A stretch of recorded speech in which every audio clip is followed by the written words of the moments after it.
Greetings, fellow scribes! Welcome back to the archive! This week, I continue my series on Trinity Continuum Core and Trinity Continuum Aeon by talking about the Storypath System and how it relates to the Trinity Continuum. The Storypath System is the same system that was used for Scion, but the system itself was designed to be modular and adaptable for various different types of settings and genres. So sit back, relax, and enjoy as we talk about the Storypath System in Trinity Continuum. Alright, so let's start off talking about the core mechanics. And this falls in the standard lines of many of the White Wolf and Onyx Path games. You're using a handful of D10s. You're trying to get a specific target number on each of those 10-sided dice, and each of the dice that you roll, every one that comes up with success is a success. That's the basics of it. You generate your dice pool by looking at the attribute you're using and the skill you're using. And from there, you look at if there's anything that's applying modifiers to the number of dice you roll. Now, there are things, enhancements, that after you roll, add straight up to the number of successes you got.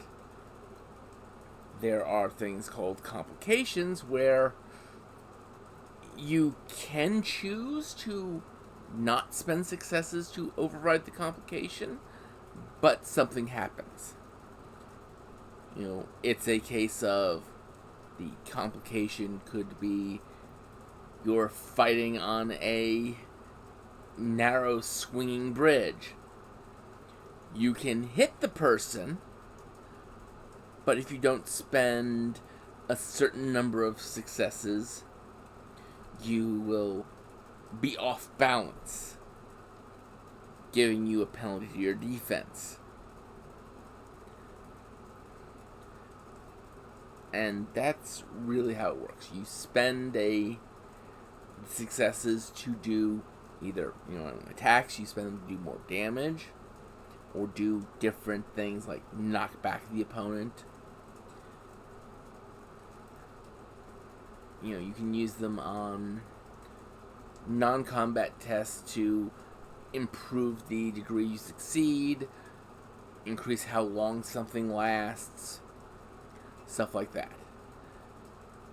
Every 10 you roll, not only is a success, because the highest difficulty is 10, but each 10 you roll, you then roll another die,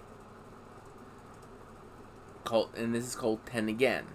And it's basically each time you roll a 10, you can get more dice. And better chances to get better success. Now, when you fail at something, when you miss an attack, or fail at building the device or whatnot, you get something called momentum. Momentum does not exist as an in-game concept. It is a purely out-of-game concept. And what momentum allows you to do is, momentum allows you to power certain of your abilities. It allows you to add dice to a roll, or it gives you extra attempts on involved extended actions. And that's the general gist of the Storypath system.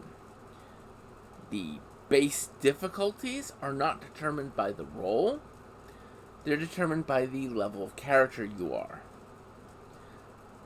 Mundanes, Scions, and Talents are 8. You have to get an 8 or better if you're any of those to succeed on a test. If you are a Nova or Aberrant, which will be covered in Aberrant, you need a 7 or better. And there you have it. There is the basics of the system. Now let's take a look at character creation, shall we?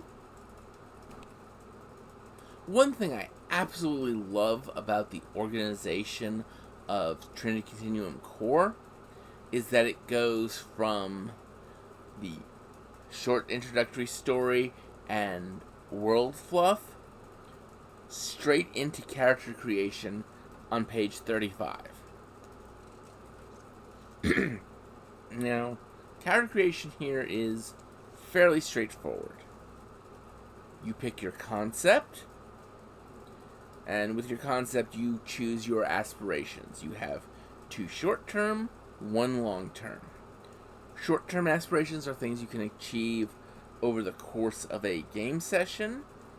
Long-term aspirations are things that are going to take a while, or maybe never actually be completed. The next step is you pick your paths. Now, what your paths are they're your background setup and what you do. The origin path is where you come from. You started somewhere. This is where it covers. These are things like adventurer, white collar, military brat, stuff like that. Then you have your role path. This is the job you do in the party. Face, combat specialist, hacker, that sort of thing. Then you have your society path. This is the organization you are connected to. One of the interesting things with the paths is each path has a number of skills associated with it. You assign 3 dots between those 4 skills. They don't all have to be spread out among the skills. If you have firearms, you can put 2 dots into firearms and 1 dot into another skill in that path. Or you can put all 3 into firearms. The only major restriction is you can't spend dots in the same skills between 2 paths. That's pretty much the only restriction. So, if you're spending dots in firearms in a military brat origin path, you can't put dots into firearms from your combat specialist path. You'd have to put them into some of the other skills like athletics or unarmed combat. Now, each path also comes associated with certain edges. What edges are is these are special things you can do. And skills, skill tricks, attributes, and edges are all stuff that occurs outside of your template.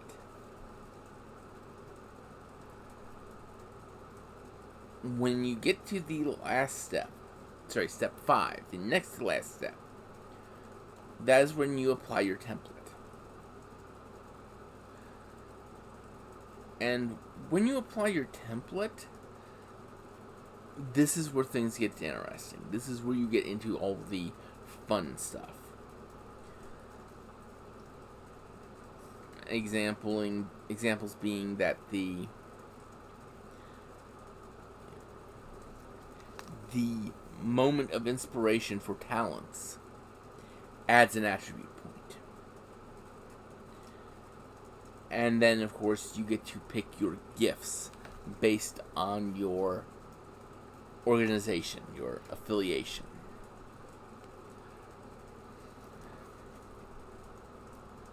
Plus, you'll get one gift that can be spent anywhere.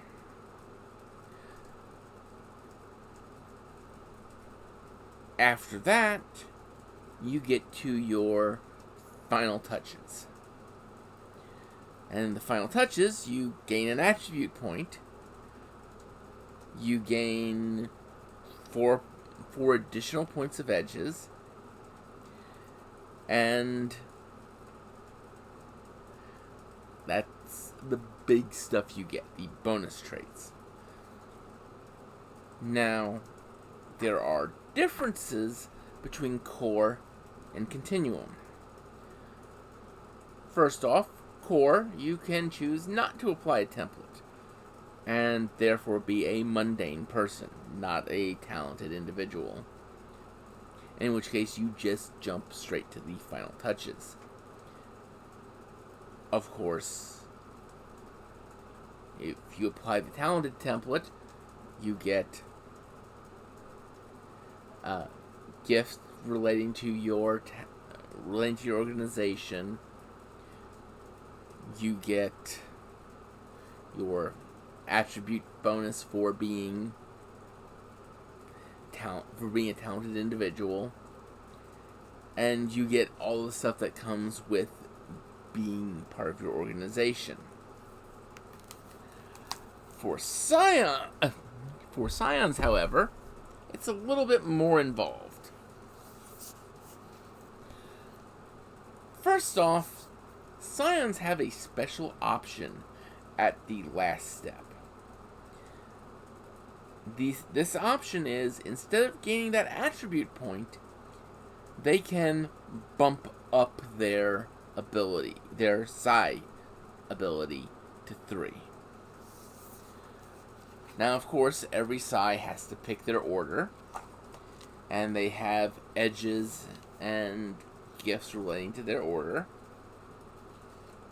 Actually, specifically edges relating to their order.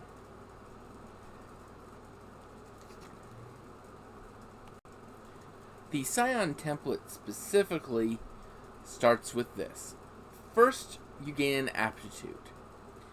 This is the primary psychic abilities you can use, whether it be biokinesis, clairsentience, electrokinesis, psychokinesis, quantikinesis, telepathy, teleportation, or vitakinesis.